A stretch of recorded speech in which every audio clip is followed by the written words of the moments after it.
Hello everyone, Virixiss here, and today we are going to be discussing another skill in your Be a Better Diver toolbox, and that is understanding and controlling FPS and lag.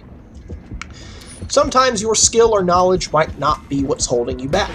Sometimes it really is your dumb computer's fault that you missed that long-range harpoon shot or that just-in-time net save.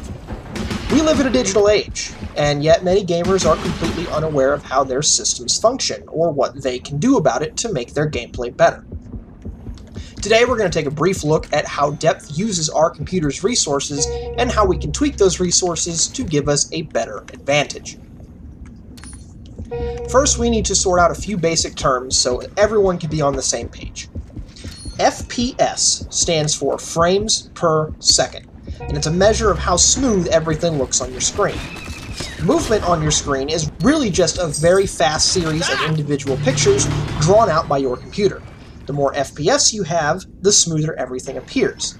If you've ever felt like you were playing more of a slideshow than a video game, then you've probably witnessed low FPS. Higher FPS is almost always better to a certain point. Lag is a term used to describe how fast and smooth your connection to the game server is. Lag is measured in how many milliseconds it takes for information to travel back and forth between your machine and the server. Lower ping values are always better. Low ping means everything seems to be happening instantaneously and allows you better reflexes on what's going on. If you've ever watched a shark seemingly teleport in random directions but your FPS seems fine, you have probably been witness to high lag. You can check your ping and FPS values by pressing Tab and checking at the bottom of the pop-up menu. Your ping should be held as low as possible. The highest ping that most players say is consistent should be around 250 milliseconds, but again, lower is always better. You can make sure that your ping is as low as possible by only playing on servers that are close to you. This means that if you are playing in the EU, like most of my audience it seems, you will be playing on the EU servers or potentially US East. If you are in the United States, you want to have Western and Eastern United States servers open to you. Some of you on the Eastern Seaboard may be able to play in EU. FPS is a bit of a pricklier dragon to tackle. When it comes to depth, maintaining a smooth and steady frame rate is better than having a frame rate that goes insanely high but drops down low every time someone shoots. Generally speaking, having a smooth frame rate, anywhere between 30 and 60 FPS, is more than enough to be playable. Obviously, higher is better, but a smooth 60 frame rate per second is the golden standard to aim at. Getting to that gold standard can be a bit tricky, because while you want your frame rates to be smooth, most of us want a very pretty game to look at. We're not playing Minecraft after all. Higher quality textures and details mean your FPS performance can take a nosedive, since more resources are being used to make the world look pretty rather than getting the frame processed to good enough and out the door faster so the next frame can be processed. Let's set all of our options to their highest visual fidelity. As you can see in this small demonstration, the game looks absolutely gorgeous, alive. Fish are swimming around everywhere, kelp is moving, the daylight seems to be filtering through the world in a realistic manner, and my FPS is tanked down below 30 sometimes. Now let's go in the opposite direction and turn all that visual quality to its lowest values to get maximum FPS. What would it look like?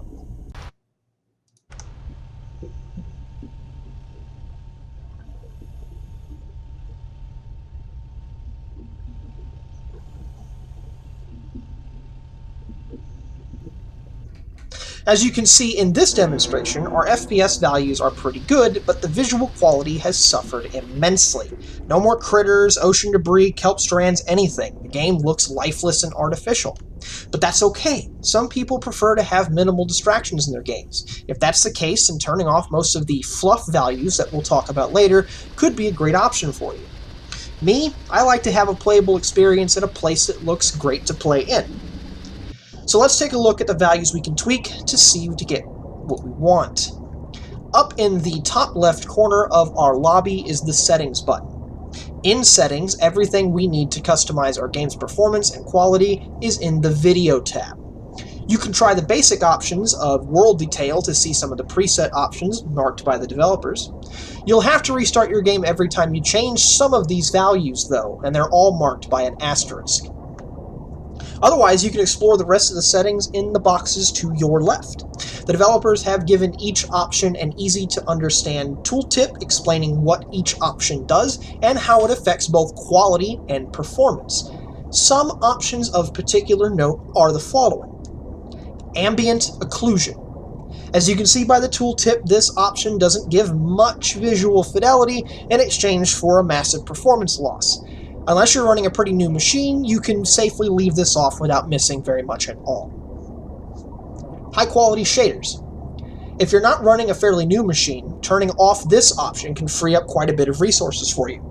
But the more powerful your machine, the more you will notice when this option is turned off. Light shafts.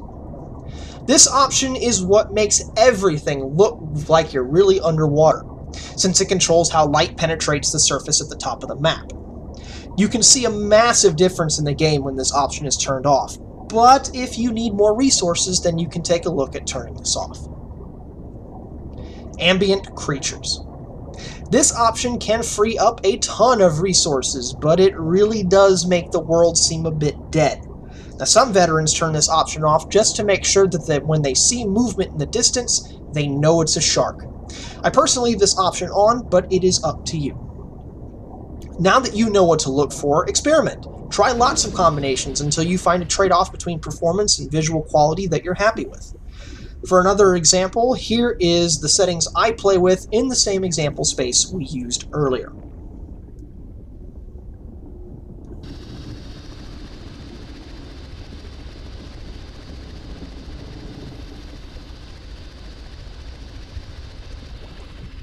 I hope this video has given you a few new tools in your toolbox to be a better diver. Let me know what you think and what topic I should tackle in the next guide video. As always, my name is Virixiss, and I'll see you in the water. Bye-bye.